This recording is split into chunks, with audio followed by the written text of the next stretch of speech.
की मुख्यमंत्री है। वो 7-7.5 करोड़ जो हमारे वोटर्स हैं वो उनकी मुख्यमंत्री, वो आपकी भी मुख्यमंत्री अगर होती, अगर आप बंगाल के होते। और जिस तरीके से आप ये धर्म की राजनीति करना चाहते हैं वो नहीं चलेगा। बंगाल में आपको कुछ नहीं मिलेगा। और मैं बार बार आपको एक ही चीज बोल रहा हूँ, ममता बनर्जी जितना, ममता बनर्जी सुनिए, अरे तो आप कौन मालिक है जी? हम तो जनता की वजह से ही बने। आपको जनता ने बना दिया मुख्यमंत्री क्या? अरे आपको जनता ने मुख्यमंत्री बनाया क्या? तो आप कौन से जनता के साथ हैं? आप कौन जनता के साथ हैं? नहीं, आप कौन जनता के साथ हैं? अरे आप कौन जनता के साथ? मुख्यमंत्री बनाकर छोड़ दीजिएगा, देख लीजिएगा में क्या होने वाला है। आप जैसे लोग बहुत आए बहुत गए, पहले अपने नेता के लिए कुछ कर लीजिए, उनको कुछ बना लीजिए। आप अच्छी बात है। आपका ज्ञान जो है, आपका ज्ञान का जो पिटारा है ना, वो बहुत साधारण है, बहुत साधारण है। और इतने साधारण लोग की तरह आप जो बात कर रहे हैं, कई सारे आपका कॉन्टैक्ट में एमएलसी कांटेक्ट पे है। जी हाँ, मैंने अरे सुनिए ना, जाके उसका एक पोस्टर बनाइए। दानिश 30 सेकंड और प्लीज। मैंने आपसे पहले कहा कि काउंटर आप कभी भी कर लीजिए, कोई भी कभी भी काउंटर कर ले, लेकिन जिसकी बारी वही ज्यादा बोलेगा। 30 सेकंड में अपनी बात रखिए, मानो फिर करना रहा हूं प्लीज। देखिए, सबसे पहली बात राकेश भाई, ये जैसे जैसे लोग जो भी बातें कर ले, चाहे वो धर्म की बात कर ले, किसी का धर्म परिवर्तन कर ले, इन्होंने वही किया है जीवन भर। अभी इनका धर्म परिवर्तन हुआ था कि नहीं, इनके पूर्वजों को बताना। क्योंकि आज के डेट में कोई मुगल भारतीय तो अब है नहीं, भारत में कोई मुगल नहीं है। लेकिन जहां तक बात है ममता बनर्जी की, ममता बनर्जी ने क्या किया है वो रिपोर्ट कार्ड है। वो चाहे हिंदू बेटियां हो, चाहे मुस्लिम बेटियां हो, चाहे धर्म परिवर्तन। दानिश प्लीज, मैं आपको बार बार मना कर रहा हूं भाई, प्लीज। नहीं अच्छा लगता, लेवल ही नहीं है डिबेट करने, नहीं अच्छा लगता है। आप पहली बार मेरे शो में आए, नहीं अच्छा लगता है कि मैं बार बार टोकूं। मानव से इतने दिन बाद मुलाकात हो रही है, आप उनको बोलने नहीं दे रहे हैं। मानव भाई 15 सेकंड और प्लीज। मैं जो बोलना चाहता हूं कि जिस तरीके से हमारे जो प्रकल्प हैं, जिस तरीके से हमने जो कार्य किया है, चाहे वो कन्याश्री हो, सुबुद्ध साथी हो, युवा साथी हो, स्वास्थ्य साथी हो, और बहुत सारे अनंत प्रोग्राम है जो हमने कराए, और इसी का रिपोर्ट कार्ड हम जनता के पास लेके जाते हैं। और ये प्रो इनकम्बेंसी है। जनता ममता बनर्जी को चाहती है।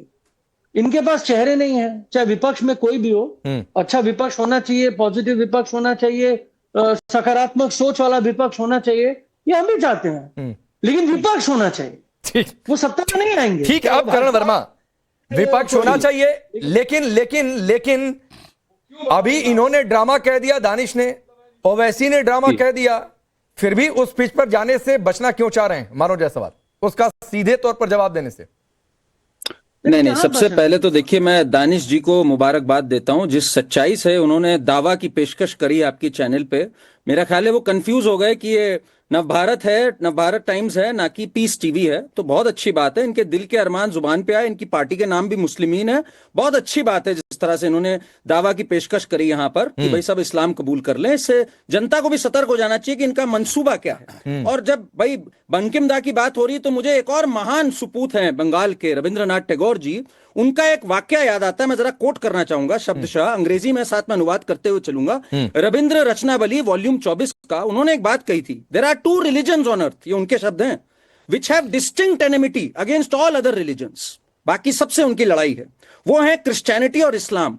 और वो इस पे आमदा है कि सबको तबाह कर दें या हमें कबूल कर लो। आज उनकी ये बात सुनकर लग रहा है मुझे दानिश जी ने यहां पर बिल्कुल शब्दशः वही बात कर दी। तो ये इससे बढ़िया एडवर्टाइजमेंट बंगाल की जनता के लिए नहीं हो सकता कि गलती से अगर ये वोट पा गए तो ये क्या करेंगे हिंदुओं का हाल, ये जनता देख ले। और मानव जी देखिए, भीन भीन मुस्कुरा रहे थे, क्यों? क्योंकि वो साबित करना चाहते हैं कि भाई मुसलमान के असली रहनुमाई हम ही हैं। और है भी भाई, मानना पड़ेगा ये तो बात। भाई वक्फ पे जहां कुछ हुआ, मुर्शिदाबाद में सबसे पहले दंगा इन्हीं के काउंसलर आलम ने किया। इनके एक आलम ने कहा अगर हम 30% मिल गए 4 पाकिस्तान बना देंगे। ममता बनर्जी ने तो ये तक कह दिया कि भाई दुर्गा पूजा वेट कर सकती है, पहले मुहर्रम की जो ताजिया है वो निकलने दो, वो ज्यादा जरूरी है। उन्होंने ये भी कहा जो माइनॉरिटी होती है वो तो एक दूध देती हुई गाय के समान है, अगर कभी कभी लात भी मार दे तो क्या फर्क पड़ता है। तो ममता बनर्जी ने तो बड़ी मेहनत करी है भाई। तो क्या हुआ, इनको स्कॉलरशिप नहीं दी? तो क्या हुआ, इनके रहने का स्तर नहीं बढ़ाया, लुभाने में तो कोई कमी नहीं छोड़ी ममता बनर्जी ने। इसलिए मेरे हिसाब से हुमायूं कबीर और ओवैसी जितना मर्जी कोशिश कर ले, ममता दीदी यहां बाजी मार चुकी हैं मुस्लिम वोट बैंक को लुभाने के अंदर। इसलिए ये एक हारी हुई बाजी खेल रहे हैं इनके अंदर, पर इनकी सच्चाई कमाल। चलिए मानव एक रिप्लाई कर लीजिए, फिर जगदीश जी और खान साहब आ रहा हूं। देखिए ये जो भाई हैं वर्मा जी पॉलिटिकल एनालिस्ट हैं, तो पॉलिटिकली अगर आपको जीतना है, कोई भी इस प्रांत को जीतना है, तो हर वर्ग, हर धर्म, हर भाषा के लोगों को साथ लेके ही आप जीत सकते हैं, क्योंकि कोई भी आंकड़ा ऐसा नहीं है जो आपको जिता दे।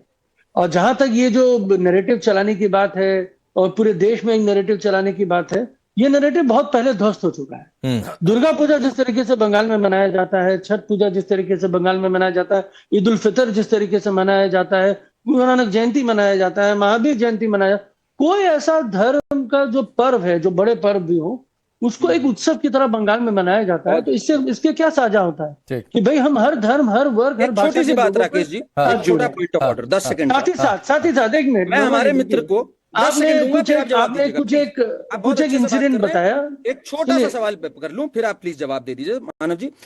17 रिलीजियस प्रोसेशंस पे हमला होता है बंगाल में पिछले 3 साल में। 17 के 17 हिंदू हैं, कभी दुर्गा पूजा पे, कभी हनुमान जयंती पे, कभी रामनवमी पे। ये एक महज इत्तेफाक मान ले हम लोग, एक ही धर्म पे होता है। Short reply very short. इस वर्ष 2026 में जब आप वर्तमान की बात करते हैं, लगभग 2000 प्लस रामनवमी यात्रा निकलेगी। दुर्गा पूजा की आप बात करते हैं तो विश्व पटल पे यूनेस्को दुर्गा पूजा को सबसे बड़ा कल्चरल इवेंट मानता है, उसका अवार्ड बंगाल को मिला। कुछ गलतियां क्या हुई ना, यहाँ पे ये जो देश विरोधी जो ताकतें आ गई, जो धर्म के नाम पे लड़ाना चाहती हैं, जो भाषा के नाम पे लड़ाना चाहती है, उनको आकलन में हमको गलती हो गई। हमारा बंगाल ऐसा था ही नहीं, हम तो हर धर्म का सम्मान करते हैं। अच्छा ठीक है, मैं आता हूं मानव भाई, आता हूं मैं सर। मूर्तियों के विसर्जन पर रोक लगी, हाईकोर्ट ने फटकार लगा दी, वो भी देश विरोधी ताकतों ने फैसला लिया था क्या? सुन लीजिए, अरे सुन लीजिए, ये जो कुछ टिप्पणियां जो आप कर रही हैं 6-7 साल पुरानी बातें हैं। अरे है आप ही के शासन की ना? में नहीं है तो आप ही के शासन की ना। ये हुआ कैसे? अरे यही तो मैं बता रहा हूँ, ये जो भाजपा ही है ना, इनका प्लांटेड एजेंडा था, क्योंकि हम तो प्लांटेड एजेंडा हो गया, सरकार आपकी फैसला ले, कोर्ट आपको फटकार लगाया, प्लांटेड एजेंडा उनका हो गया। धर्म के नाम पे भी चलिए जगदीश जी हो सकते हैं, मुझे पता ही नहीं था हम लोग। ठीक है जगदीश जी, एक खेल तो 2011 में भी खेला गया था, जिसका जिक्र प्रधानमंत्री मोदी ने आज असम से किया, जो क्रिमिनल वायलेंस कानून आप लेकर आ रहे थे। दानिश भाई आता हूं, 2 मेहमान अभी वेट कर रहे हैं, प्लीज एक बार मैं उनके पास चला जाऊं। 2011 में जो मसौदा बना था कि भाई कहीं दंगा होता है, कुछ भी अनरेस्ट फैलता है, तो जो मेजॉरिटेरियन है वही जिम्मेदार होंगे।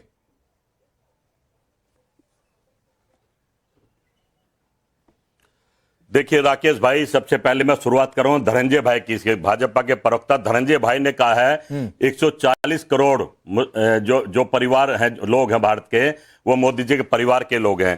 कंफ्यूज कर देते हैं, जब चुनाव और वोट जीतते 140 करोड़ हो जाते हैं, और जब फिर ये हिंदू राष्ट्र की बात करते हैं, आपस में लड़ाने की बात करते हैं। और हमेशा मैं कहता हूं, जब 5 राज्यों में चुनाव है, आपदा में अवसर ढूंढती है भारतीय जनता पार्टी। अभी कुछ राज्यों में दूध, तेल, घी, एटीएम ये सब महंगा कर दिया, डीजल पेट्रोल महंगा कर दिया। आपने कभी सुना है कि चुनाव चल रहे हैं और कोई महंगा कर दे? इसे बोलते हैं आपदा में अवसर। तीसरा, आपने कहा कि ये जो हमें कानून लेकर आ रहे थे, जो 2011 की आप बात कर रहे हैं, इसमें आप ध्यान से देना, ये कानून लाए थे, गोधरा कांड चल रहा था, आपको याद होगा। गोधरा कांड की वजह से कुछ इस तरह के कानून को इन्होंने इग्नोर कर दिया, क्योंकि ये फंस जाते। क्रिमिनल वायलेंस कानून की जो आप बात कर रहे हैं, कहने के मैं समझता हूं। नहीं मैं सुनिए जगदीश भाई, सुनिए 2005 में एक बिल जरूर आया था, लेकिन उसमें संशोधन 2011 में आया था, और एनएससी ने उसका मसौदा तैयार किया था। वो एनएससी जिसकी चेयरपर्सन सोनिया गांधी थी, और उसमें यह माना गया था कि अगर कहीं अनरेस्ट होता है तो बहुसंख्यक ही जिम्मेदार होगा, माइनॉरिटी अल्पसंख्यक नहीं हो सकते हैं, जिसको लेकर बीजेपी हमला बोल रही है। नहीं भाई, पांडे जी क्लियर था। इसका ड्राफ्ट बाहर आया था, जिसमें क्लियर था कि कहीं दंगा होगा तो बहुसंख्यक की जिम्मेवार होंगे। ड्राफ्ट बाहर आया था, जिस पर हंगामा मचा था। कानून बनाए हैं, ड्राफ्ट बाहर आया था, जनता की पब्लिक डॉक्यूमेंट हो चुका था। और भारतीय जनता पार्टी जो कानून बना रही है, कभी चुनाव आयोग को बचाने का कानून बना रही है, कभी अडानी को बचाने के कानून बना। भाई इस तरह नहीं चलेगा। कहना क्या मैं समझता हूं, आप चुनाव में आज क्यों मुद्दों की बात से पूरे सारी डिबेट पांडे जी, किसी भी डिबेट में महंगाई पर, डीजल पर, पेट्रोल पर, मोदी के वादों पर कोई बात नहीं होगी, क्योंकि चुनाव चल रहा है। हिंदू मुसलमान चलना तय है। पांडे जी, आप इनको पीछे नहीं बताया क्या कि बोलिए धनंजय जी, बोलिए धनंजय। पांडे जी, इनको भाई कांग्रेस पार्टी में कितने राहुल गांधी है? पांडे जी, कांग्रेस पार्टी में कितने राहुल गांधी है, पहले ये तय हो जाए। आपने इनको विषय नहीं बताया था कि किस विषय पर डिबेट है। एक ही राहुल गांधी है, पर एक ही उसके पिता हैं। अरे होमवर्क करके आया करो भाई, मैं बता रहा हूं भाई, होमवर्क करके आया करो। राहुल गांधी कांग्रेस पार्टी का प्रचार करने बिहार में गए थे। बिहार में 15-20 दिन रह लिए तो कांग्रेस के उतने विधायक बचे हैं जितने उससे ज्यादा लालू परिवार के घर में बाल बच्चे हैं। उससे कब आपके विधायक बचे? और आपका लगता है टॉप फ्लोर ही खाली है। आप करें महंगाई पर बात कर लो। अरे भाई, किस विषय पर बात करने आओ, उस विषय पर तो बात कर लो। कांग्रेस पार्टी ने जो बिल ला रही थी यूपी चेयरपर्सन सोनिया गांधी का अध्यक्षता में, जो उसमें एंटी कानून, दंगा विरोधी कानून जो था, उसमें इस देश के बहुसंख्यकों को लगातार जेल भेजने की तैयारी थी जो आपके परिवार में है। सुनिए जगदीश भाई सुनिए, खान साहब आ रहा हूं, 10 सेकंड और दे दीजिए। सुनिए जगदीश भाई, सुनिए, आप कह रहे हैं ना, आप सुनिए भाई, सुनिए ना। एक तो आपने कहा कि पेट्रोल डीजल का दाम बढ़ गया। भाई, प्राइम ब्रांडेड ऑयल के दाम बढ़े हैं, सामान्य पेट्रोल डीजल के दाम नहीं बढ़े हैं। तो अभी अफवाह मत फैलाइए मेरे प्लेटफॉर्म पर आकर। आपको पहली बात, एक बात बता दूं। अरे भाई, दूसरी बात है, सुनिए सर, इतने गंभीर, सुनिए जगदीश भाई, एक चीज कह दूं, आपकी गंभीरता का अंदाजा इसी बात से लग जाता है कि जब यहां पर ऑल पार्टी मीटिंग होती है तो राहुल गांधी ये कहकर चले जाते हैं कि मेरा तो केरलम में पहले से कार्यक्रम था, रैली थी, इसलिए मैं वहां पर जा रहा हूं। वहां जाकर ये कहते हैं कि देखो वहां पर ऑल पार्टी मीटिंग कर लिया, मैं था ही नहीं, सरकार ने ये देखकर किया कि कब राहुल गांधी जा रहे हैं तो हम ऑल पार्टी मीटिंग कर ले। तो सर आप कितने गंभीर हैं, उसका भांडा आप खुद फोड़ लेते हैं।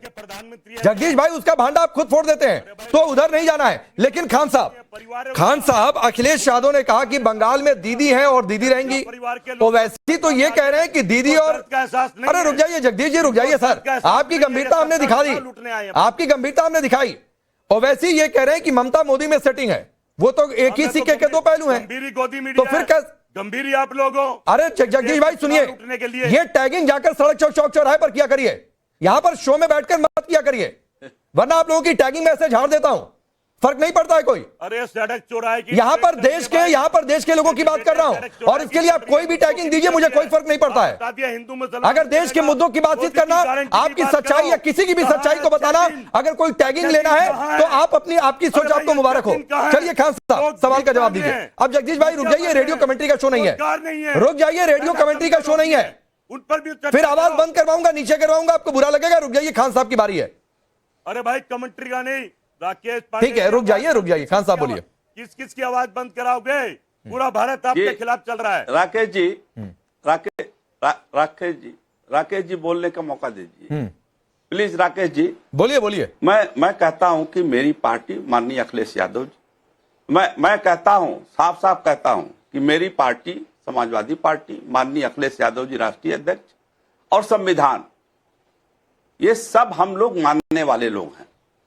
संविधान के हिसाब से ही हम लोग चलते हैं।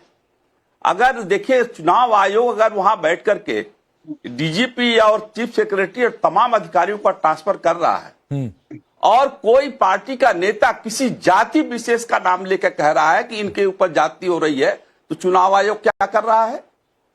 चुनाव आयोग ने साफ कहा है किसी जाति धर्म की बात नहीं कही जाएगी। तो ये कैसे हो रहा है? ये क्यों नहीं चुनाव आयोग संज्ञान में ले रहा है?